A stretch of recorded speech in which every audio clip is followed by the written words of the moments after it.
नमस्कार, मैं हूं स्वाति भाटिया रावत और राज्यसभा टेलीविजन की खास पेशकश विज्ञान और तकनीकी से जुड़ी खबरों के साप्ताहिक कार्यक्रम ज्ञान विज्ञान में आपका स्वागत है। आगे बढ़ने से पहले आइए डालते हैं नजर अब तक की सुर्खियों पर। NBPGR ने जैव सुरक्षा और GM क्रॉप्स विषय पर किया दिल्ली में 5 दिवसीय कार्यशाला का आयोजन। नैनो टेक्नोलॉजी की मदद से अब रोका जा सकेगा मच्छरों से होने वाली बीमारियों को। रोटा वायरस से हर साल बच सकती है हजारों बच्चों की जानें। 18 अगस्त को शुक्र और बृहस्पति होंगे सबसे पास। सुंदरबन के मैंग्रोव्स अब सोख रहे हैं कम कार्बन डाइऑक्साइड। और खोज खबर में आज हम चर्चा करेंगे तेजी से फैल रहे इबोला वायरस पर।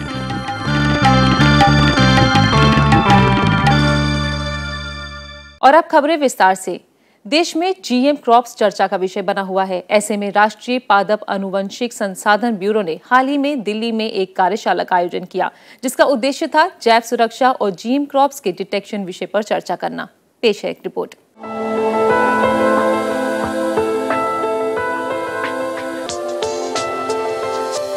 विश्व भर में फसल उत्पादन और खाद्य सुरक्षा बढ़ाने के लिए जेनेटिकली मॉडिफाइड क्रॉप्स यानी GM फसलें तेजी से कदम आगे बढ़ा रही हैं।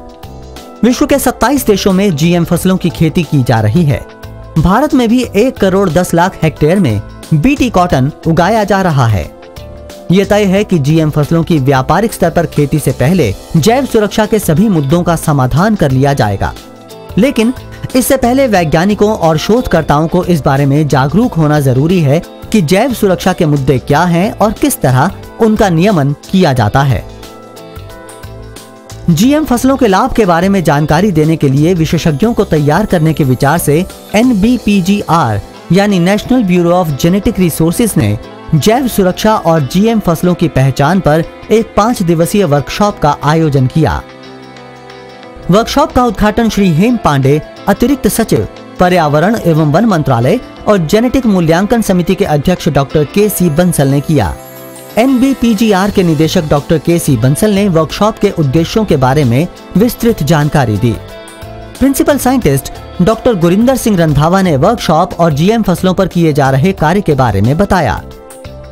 हम सब जानते हैं कि दुनिया में करीब 29-30 देश ऐसे हैं जो कि GM क्रॉप्स उगा रहे हैं या उन्हें खा रहे हैं, और हमारे यहाँ भी BT कॉटन देश में प्रचलित है और करीब 10 मिलियन हेक्टेयर्स में ये BT कॉटन को उगाया जा रहा है। जबकि हम इन नई टेक्नोलॉजी का अपने भारतवर्ष के लिए या उनके किसान भाई बहनों के लिए इसका फ़ायदा उठाना चाहते हैं, साथ साथ में ही रेगुलेशन जो है GM क्रॉप्स के लेते हुए वो भी बहुत ज़रूरी है।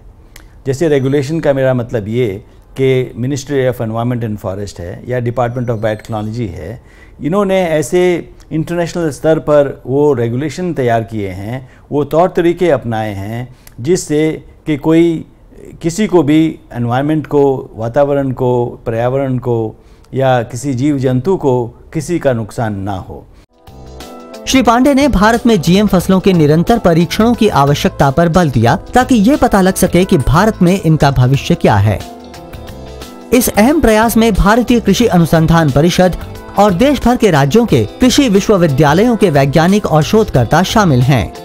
NBPGR की जेनेटिक मॉडिफिकेशन प्रयोगशाला में इस विषय के प्रयोगों तथा परीक्षण की सर्वोत्तम सुविधाएं उपलब्ध हैं। यहाँ जाने माने वैज्ञानिकों, नीति निर्धारकों और नियामक प्रणाली के अधिकारियों द्वारा सूचनाप्रद व्याख्यान देने के साथ साथ करो और सीखो की भावना से प्रशिक्षण भी दिए जाते हैं। GM फसलों पर अनुसंधान, प्रयोग, परीक्षण और प्रशिक्षण जारी हैं।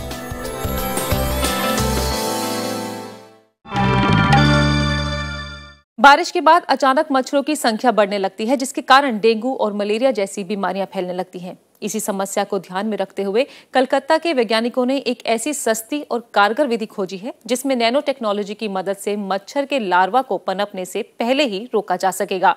और ज्यादा जानकारी के लिए देखते हैं ये रिपोर्ट।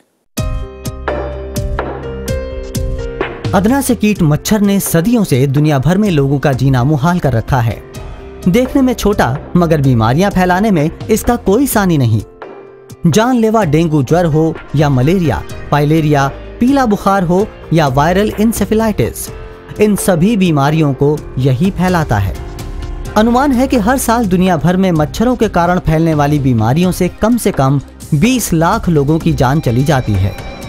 मच्छरों से बचाव और इनकी रोकथाम के लिए हर संभव प्रयास किए गए हैं। घरों के भीतर और बाहर धुआं फैलाकर, कीटनाशकों का छिड़काव और डस्टिंग करके, खुली नालियों और रुके हुए पानी में केरोसिन डालकर, मच्छर भगाने की कॉइल जलाकर, मच्छरदानियां लगाकर और यहाँ तक कि बदन पर तेल या मच्छर भगाने वाले मलहम मलकर इनसे निजात पाने की कोशिश की गई है। आनुवांशिक इंजीनियर्स ने तो इन्हें बांझ तक बनाने की मुहिम छेड़ी हुई है, लेकिन मच्छर हैं कि फिर आकर धावा बोल देते हैं और बीमारियां फैला जाते हैं। अब डॉक्टर सब्यसाची सरकार के नेतृत्व में Bengal engineering and science university के अकार्बनिक रसायन विज्ञानियों की एक टीम ने एक आसान तरीका खोज निकाला है, जिससे कल मच्छरों की रोकथाम में काफी मदद मिल सकेगी। मच्छरों की रोकथाम का ये नया तरीका है पानी में घुलने वाले कार्बन के नैनो कणों का प्रयोग। इस नई खोज की प्रेरणा उन्हें घरेलू ईंधन के धुएं और सूखी पत्तियों को जलाकर बनने वाले धुएं से मिली। इन वैज्ञानिकों ने सोचा कि कहीं इस धुएं में मौजूद कार्बन नैनो ट्यूब्स और कार्बन कणों का तो मच्छरों के भागने से कोई संबंध नहीं है। We started our experiment with just burning oil lamp, just how one can produce the soot by depositing kajal, and we could first check that kajal contains carbon nanotube. So from there we started, and in this way, just by burning some of the carbonaceous material in air, we could get derivatize this type of carbon nanotube, carbon nanoanion, which can be finally oxidized readily to make these as water soluble. फिर इन वैज्ञानिकों ने anopheles, Aedes और Culex प्रजातियों के 1 दिन की आयु के लार्वा पर कार्बन के इन नैनो कणों का प्रयोग किया।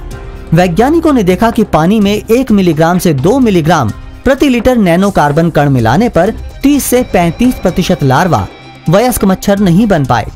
3 मिलीग्राम प्रति लीटर कार्बन नैनो कण पानी में मिला देने पर तो लार्वा प्यूपा तक नहीं बन पाए और अंततः सभी लार्वा नष्ट हो गए। उनकी खोज का ये नतीजा निकला कि साधारण धुएं के काजल जैसे सस्ते उपाय से भी मच्छरों को पनपने से रोका जा सकता है। इसमें ना किसी मशीन या उपकरण की जरूरत है और ना ही तकनीकी ज्ञान की। इसका प्रयोग आम लोग भी आसानी से कर सकेंगे। ये वैज्ञानिक अब बस ये पता लगा रहे हैं कि लार्वा का पनपना आखिर रुक क्यों जाता है। उन्हें संदेह है कि ऐसा शायद किसी हार्मोन में कमी हो जाने के कारण होता है।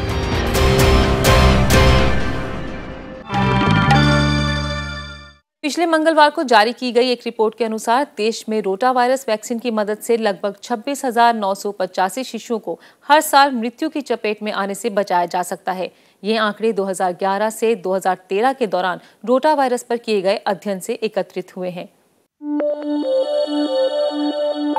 केंद्रीय सरकार ने देश के व्यापक प्रतिरक्षण कार्यक्रम में रोटा वायरस वैक्सीन को शामिल करने का निर्णय लिया है। आशा है कि इस कदम से रोटा वायरस जनित दस्त की बीमारी से हर साल मरने वाले हजारों बच्चों की जान बचाई जा सकेगी। इस वायरस के कारण साल में लगभग 26,985 बच्चों की मौत हो जाती है। इसके अलावा करीब 2,91,756 रोगी अस्पताल में भर्ती होते हैं। रोटा वायरस एक खतरनाक विषाणु है जिसके कारण नन्हे शिशुओं और बच्चों को तेज दस्त लग जाते हैं।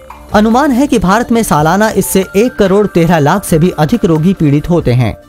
वैक्सीन जर्नल के एक अध्ययन से पता लगा है कि हर साल रोटा वायरस से संबंधित रोगों के कारण लगभग 78,000 मौतें हो जाती हैं और 8,72,000 से भी अधिक रोगी अस्पतालों में भर्ती होते हैं।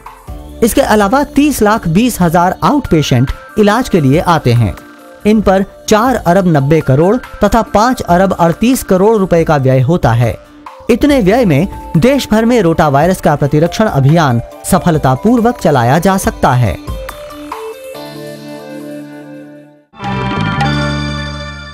हाल ही में हुए एक शोध के नतीजों से ये बात सामने आई है कि विश्व के सबसे बड़े डेल्टा सुंदरबन में मैंगूज अब वायुमंडल से उतनी कार्बन डाइऑक्साइड नहीं सोख रहे हैं जितनी वो पहले सोखते थे। ये नतीजे 3 साल तक किए गए शोध के बाद सामने आए हैं, जिसे पूर्वी भारत के तटीय क्षेत्र सुंदरवन में डब्ल्यू कार्बन का आकलन करने के लिए किया गया था। अनुसंधान क्षेत्र से खबर आई है कि विश्व के सबसे बड़े डेल्टा सुंदरबन में मैंग्रोव के पेड़ अब वायुमंडल से उतनी कार्बन डाइऑक्साइड नहीं सोख रहे हैं जितनी वे पहले सोखते थे। ये इस विश्व विरासत के लिए भावी खतरे का संकेत है। पेड़ों की कार्बन डाइऑक्साइड सोखने की इस घटती क्षमता का कारण वहां के पानी का बढ़ता खारापन, पेड़ों का विनाश और बढ़ता प्रदूषण बताया गया है। ये नतीजे जाने माने समुद्र विज्ञानी अभिजीत मित्रा और उनके सहयोगियों के शोध कार्य से सामने आए हैं। ये 3 वर्षीय शोध कार्य केंद्र सरकार की वित्तीय सहायता से पूर्वी भारत के तटीय क्षेत्र सुंदरवन में ब्लू कार्बन के आकलन के लिए किया गया। पेड़ पौधों में जो कार्बन जमा रहता है उसे वैज्ञानिक भाषा में ब्लू कार्बन कहा जाता है। पेड़ पौधे वायुमंडल से कार्बन डाइऑक्साइड सोख लेते हैं, जिसके कारण वायुमंडल में इस गैस की मात्रा घटती है। वायुमंडल में कार्बन डाइऑक्साइड की मात्रा अधिक हो जाने पर यह धरती से आसमान की ओर लौटती गर्मी को रोक देती है, जिसके कारण तापमान बढ़ जाता है। यही ग्लोबल वार्मिंग का मुख्य कारण है। सुंदरवन के विशाल मैंग्रोव वन के पेड़ पौधे, दलदली घासें, सूक्ष्म फाइटोप्लैंक्टन, मोलस्क यानी कवची प्राणी और अन्य तटीय वनस्पतियां सदियों से प्राकृतिक रूप से कार्बन डाइऑक्साइड सोखती आ रही हैं। सुंदरबन क्षेत्र में मैंग्रोव की कम से कम 34 प्रजातियां उगती हैं। वैज्ञानिकों ने पूरे सुंदरबन क्षेत्र को 3 भागों में बांटा, यानी पूर्वी, पश्चिमी और मध्य क्षेत्र। उन्होंने मध्य क्षेत्र की स्थिति को अधिक चिंताजनक बताया है, जहां मैंग्रोव की 22 प्रजाति के पेड़ों की कार्बन डाइऑक्साइड सोखने की क्षमता काफी घट चुकी है। इसका असर इस पूरे क्षेत्र के पर्यावरण पर पड़ेगा। सुंदरबन में मातला नदी के आसपास बाइन के पेड़ केवल 22 टन प्रति हेक्टेयर कार्बन सोख रहे हैं, जबकि पूर्वी सुंदरबन में पेड़ों की यही प्रजाति 30 टन प्रति हेक्टेयर कार्बन सोखती है। हालांकि कार्बन सोखने की ये दर भी काफी कम है, क्योंकि इंडोनेशिया में मैंग्रोव वन 114 टन प्रति हेक्टेयर और वियतनाम में 80 से 90 टन प्रति हेक्टेयर तक कार्बन सोखते हैं। वैज्ञानिकों ने सुझाव दिया है कि विद्याधारी और मातला नदी के संगम पर सिल्ट यानी गाद की सफाई करने से मातला नदी में साफ पानी की मात्रा बढ़ेगी। तब उसके आसपास मैंग्रोव के पेड़ भी खूब बढ़ेंगे और वे अधिक मात्रा में कार्बन डाइऑक्साइड सोखेंगे।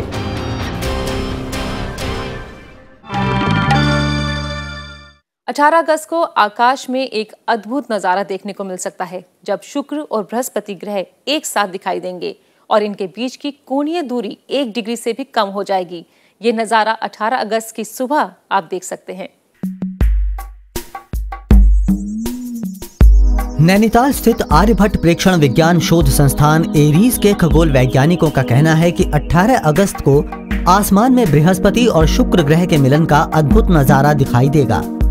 ये दोनों ग्रह चांद की संगत में अपनी छटा बिखेर रहे होंगे, लेकिन याद रखिए, बृहस्पति और शुक्र ग्रह के मिलन का ये नजारा हमारे आसमान में केवल हमारे देखने के लिए है, क्योंकि असलियत में तो ये दोनों ग्रह एक दूसरे से करोड़ों किलोमीटर दूर हैं। सूर्य से दूरी के हिसाब से देखें तो शुक्र ग्रह पृथ्वी से लगभग 10 करोड़ 82 लाख किलोमीटर और बृहस्पति 77 करोड़ 80 लाख किलोमीटर दूर है। लेकिन अंडाकार पथ पर सूर्य की परिक्रमा करते करते इन ग्रहों की कभी कभार ऐसी स्थिति बन जाती है कि पृथ्वी से देखने पर वे हमें बहुत पास दिखाई देते हैं। 18 अगस्त को भी यही हो रहा है। इसके बाद इन दोनों ग्रहों के अद्भुत मिलन का ये नजारा अगले वर्ष 26 अक्टूबर को दिखाई देगा।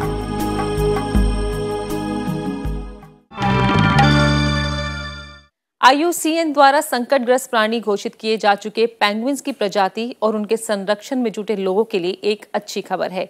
हाल ही में इटालियन वैज्ञानिकों की एक टीम ने पेंगुइन्स की भाषा को डीकोड कर लिया है। ये अध्ययन 48 अफ्रीकी पेंगुइन्स पर किया गया, जिससे ये बात सामने आई है कि पेंगुइन्स मुख्यतः 4 तरह की आवाजों का प्रयोग करते हैं। पेश है ये रिपोर्ट। अब तक तो हम यही सुनते आ रहे थे कि खग ही जाने खग की भाषा, लेकिन हाल ही में ट्यूरिन विश्वविद्यालय इटली के वैज्ञानिकों ने भी पेंगुइन पक्षियों की भाषा का रहस्य समझ लिया है। इन वैज्ञानिकों की टीम ने ट्यूरिन इटली के ज़ूम नामक चिड़ियाघर के 48 अफ्रीकी पेंगुइन्स के व्यवहार का अध्ययन किया और 104 दिन तक उनकी वीडियो तथा ऑडियो रिकॉर्डिंग की। उसके बाद उनकी आवाजों की जो ऑडियो रिकॉर्डिंग की थी उसका वीडियो रिकॉर्डिंग से मिलान किया। दोनों रिकॉर्डिंग्स के मिलान से उन्हें पता चल गया कि जो वयस्क पेंगुइन्स हैं वे कम से कम 4 तरह की और चूजे तथा किशोर पक्षी 2 तरह की आवाजें लगाते हैं। वयस्क पेंगुइन्स की ये 4 तरह की आवाजें हैं: अलग छूट गई पेंगुइन को बुलाने की आवाज, आक्रमण से पहले चुनौती की आवाज, प्रजनन की ऋतु में अकेली पेंगुइन का उल्लास भरा गीत और घोंसले के साथ पेंगुइन के जोड़े का युगल गान। अफ्रीकी पेंगुइन सामाजिक और आपस में बातें करने वाले समुद्री पक्षी हैं। वैज्ञानिकों का कहना है कि जैसे हमारे कंठ में स्वर यंत्र यानी लैरिंक्स होता है, ठीक उसी तरह पेंगुइन्स के गले में शब्दिनी यानी सिरिंक्स होता है। सिरिंक्स में 2 भाग होते हैं, एक तो मांसपेशियों का सेट और दूसरा झिल्लियां जो दाहिनी और बाईं ओर होती हैं। इन 2 भागों के कारण पेंगुइन और कई दूसरे पक्षी एक ही समय में 2 तरह की अलग अलग आवाजें निकाल सकते हैं। पेंगुइन्स के चूजे भूख लगने पर ची ची की आवाज निकालकर बड़े पक्षियों से भोजन मांगते हैं और किशोर पक्षी भोजन मांगने के लिए कराह का स्वर निकालते हैं। वैज्ञानिकों का कहना है कि पेंगुइन्स की आवाज को समझकर अब वे उनके कई जीव वैज्ञानिक पहलुओं को भी जान रहे हैं। हालांकि गीत गाने वाली चिड़ियों की तुलना में पेंगुइन्स का स्वर यंत्र कम विकसित है, लेकिन पेंगुइन के गीतों में भी कई तरह की सूचनाएं भरी रहती हैं। अंतर्राष्ट्रीय प्रकृति संरक्षण संघ IUCN ने पेंगुइन्स की घटती संख्या को देखकर सन 2010 में इन्हें संकटग्रस्त प्राणी घोषित कर दिया था। अब क्योंकि वैज्ञानिक इनकी भाषा समझ गए हैं, इसलिए जलवायु परिवर्तन से इनके अस्तित्व पर मंडरा रहे खतरे को देखकर हमें इनका दर्द भी समझना चाहिए और इनके बचाव के हर संभव उपाय करने चाहिए।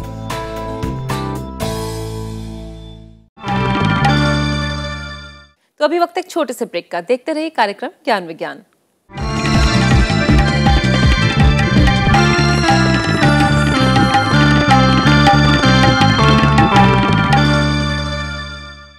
ब्रेक के बाद एक बार फिर आप सभी का स्वागत है। आप देख रहे हैं साप्ताहिक कार्यक्रम ज्ञान विज्ञान।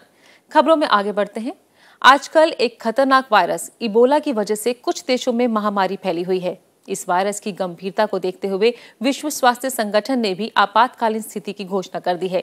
क्या है इबोला वायरस और क्या होते हैं इसके लक्षण? आज इसी विषय पर हम करेंगे चर्चा अपने सेगमेंट खोज खबर में।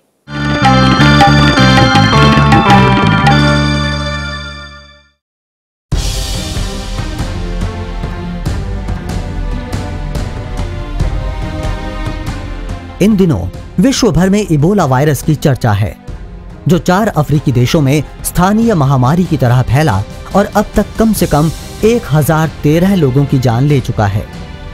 इसके अलावा 1848 लोगों में इसका संक्रमण फैल चुका है। विश्व स्वास्थ्य संगठन ने इसे अंतर्राष्ट्रीय जन स्वास्थ्य आपदा घोषित कर दिया है और इस महामारी को रोकने के हर संभव प्रयास किए जा रहे हैं। हालांकि लाइबेरिया, गिनी और सिएरा लियोन में इस वायरस का गंभीर प्रकोप हुआ है, लेकिन इससे सतर्क रहने का संदेश दुनिया भर में दे दिया गया है। इतना आतंक फैलाने वाला ये इबोला वायरस आखिर है क्या? ये आया कहां से और कैसे फैलता है? इबोला वायरस का पता सबसे पहले सन 1976 में कांगो गणराज्य में लगा। ये सूक्ष्म वायरस माइक्रोस्कोप से देखने पर धागे की तरह दिखाई देता है। इसकी 5 प्रजातियों का पता लग चुका है, जिनमें से 3 प्रजातियां घातक रोग फैलाती हैं। इबोला वायरस से होने वाला रोग इबोला उच्च ज्वर, इबोला वायरस संक्रमण, इबोला रक्तस्रावी ज्वर या केवल इबोला संक्रमण कहलाता है। एक विशेष टाइप का वायरस है ये, जो कि बहुत इन्फेक्शस, हाईली इन्फेक्शस है, जो कि अगर किसी को इन्फेक्शन करता है तो उसके बॉडी फ्लूइड से बहुत तेज़ी से फैलता है। तो अगर कोई भी व्यक्ति विशेष उसके कांटेक्ट में आता है जो कि पेशेंट है, तो अगर उसके म्यूकोजल मेम्ब्रेन, जैसे कि मुंह की म्यूकोजल मेम्ब्रेन है या सेक्सुअल ऑर्गन्स की म्यूकोजल मेम्ब्रेन है, या कहीं पर कट हुआ है, उनको कहीं पर खून निकला है, वहाँ पर उनके बॉडी फ्लूइड अगर टच कर जाएं या उससे इन्फेक्शन उस पर पड़ जाएं, तो इन्फेक्शन बहुत तेज़ी से उसमें फैल सकता है। गिनी, लाइबेरिया और सिएरा लियोन, ये तीनों देश इस वर्ष मार्च के महीने से ही इबोला का कहर झेल रहे हैं। अनुमान है कि इस वर्ष इबोला वायरस का पहला प्रकोप गिनी के एक गांव में 2 वर्ष के एक बच्चे से शुरू हुआ। बच्चे को तेज बुखार आया, उल्टियां हुईं और 4 दिन बाद उसे बचाया नहीं जा सका। बच्चे में इबोला वायरस कहां से आया, ये पता नहीं चल सका। यहाँ यह जानना जरूरी है कि इबोला संक्रमण एक जूनोटिक रोग है, यानी ये जीव जंतुओं से मनुष्यों में और मनुष्यों से जीव जंतुओं में फैल सकता है। अफ्रीका में किए गए अध्ययनों में बंदरों, चिंपैंजियों, गोरिल्ला, फलाहारी चमगादड़ों, हिरणों और साही में भी इबोला का वायरस पाया गया है। फलाहारी चमगादड़ों को तो इस वायरस का प्राकृतिक होस्ट माना गया है। गिनी के उस गांव में इबोला के ज्वर से 2 वर्षीय बच्चे की मृत्यु के बाद उसकी मां व बहन भी बीमार पड़ गईं। उनमें भी इबोला संक्रमण के लक्षण उभर आए और सप्ताह भर बाद उनका भी निधन हो गया। फिर बच्चे की दादी भी इबोला ज्वर से पीड़ित होकर चल बसी। उसके अंतिम संस्कार में बड़ी संख्या में लोग शामिल हुए। मृत शरीर के संपर्क में आने के कारण उनमें से कई लोगों में इबोला वायरस फैल गया। इस तरह इबोला वायरस का प्रकोप फैलता चला गया और इसने स्थानीय महामारी का रूप ले लिया।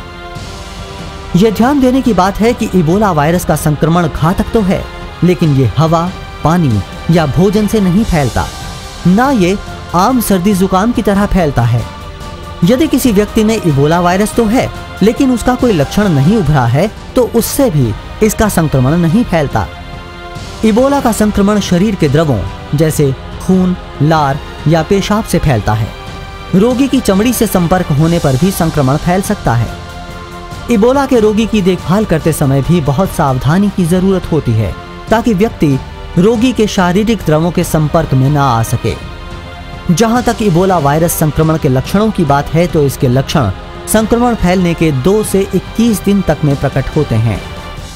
देखिए, सिम्टम इसके मिलते जुलते हैं। बाकी बहुत सारे वायरस और इसी तरह के होते हैं, जैसे कि एक कॉमन है डेंगू, जो कि अक्सर यहाँ पर इंडिया में होता है। तो उसके सिम्टम, इसके सिम्टम थोड़े थोड़े मिलते जुलते हैं। तेज बुखार होता है, हेडेक होता है, मसल पेन होता है। उसके साथ साथ कभी चकत्ते भी शरीर में आने लगते हैं, रैश आने लगते हैं और किडनी और लिवर में फ़र्क पड़ने लगता है। संक्रमण हो जाने पर तेज बुखार आता है, सिर दर्द होता है, जोड़ों और मांसपेशियों में पीड़ा होती है, गला खराब हो जाता है और रोगी कमजोरी अनुभव करने लगता है। इबोला के संक्रमण से शरीर के भीतर और बाहर भी खून बहने लगता है। शरीर के भीतरी अंगों को नुकसान पहुंचता है। आंख, कान और नाक से भी खून बह सकता है। खांसी के साथ भी खून निकल सकता है। रोगी को खूनी दस्त लग जाते हैं। इबोला संक्रमण का संदेह होते ही रोगी को अस्पताल पहुंचाना चाहिए, जहां डॉक्टर अन्य मरीजों से अलग आइसोलेशन में उसका इलाज करते हैं। राजधानी दिल्ली में इबोला वायरस के रोगियों के इलाज के लिए राम मनोहर लोहिया अस्पताल को जिम्मेदारी दी गई है। दिल्ली में इस तरह के इलाज के लिए सरकार ने 24 घंटे इमरजेंसी हेल्पलाइन की व्यवस्था की है। इस हेल्पलाइन का नंबर है 011-230-61469, 2306-3205 और 2306-1302। इबोला से आतंकित होने की आवश्यकता नहीं है, बल्कि इससे बचाव के लिए हर संभव सावधानी बरतने की जरूरत है। सावधानी बरतने पर इस रोग से बखूबी बचा जा सकता है।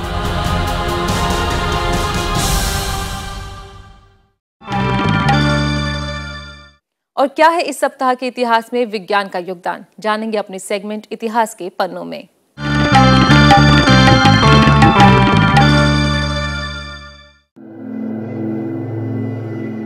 देश के पहले अग्रणी प्रौद्योगिकी संस्थान यानी भारतीय प्रौद्योगिकी संस्थान खड़गपुर की स्थापना 18 अगस्त 1951 में हुई थी। आईआईटी खड़गपुर के पहले निदेशक बने थे उत्कृष्ट भारतीय केमिस्ट ज्ञान चंद्र घोष। उनके मार्गदर्शन में संस्थान ने बहुत जल्द बुलंदियों को छूना शुरू किया और देखते ही देखते इंजीनियरिंग क्षेत्र में सबसे ज्यादा कोर्स ऑफर करने वाला संस्थान बन गया। 19 अगस्त 1964 को विश्व के पहले जियो स्टेशनरी सैटेलाइट सिनकॉम 3 का प्रक्षेपण किया गया था। ये उपग्रह फ्लोरिडा के केनेडी स्पेस सेंटर से रवाना किया गया था।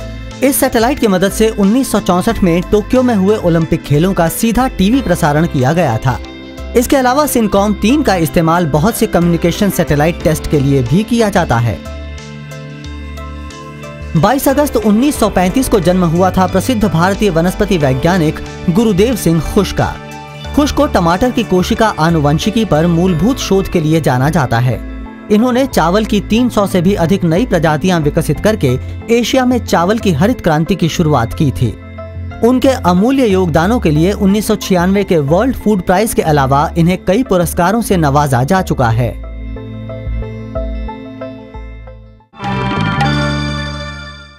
और जाने से पहले साइंस एक्सप्रेस में नजर डालते हैं देश विदेश में होने वाली कुछ अन्य मुख्य वैज्ञानिक गतिविधियों पर।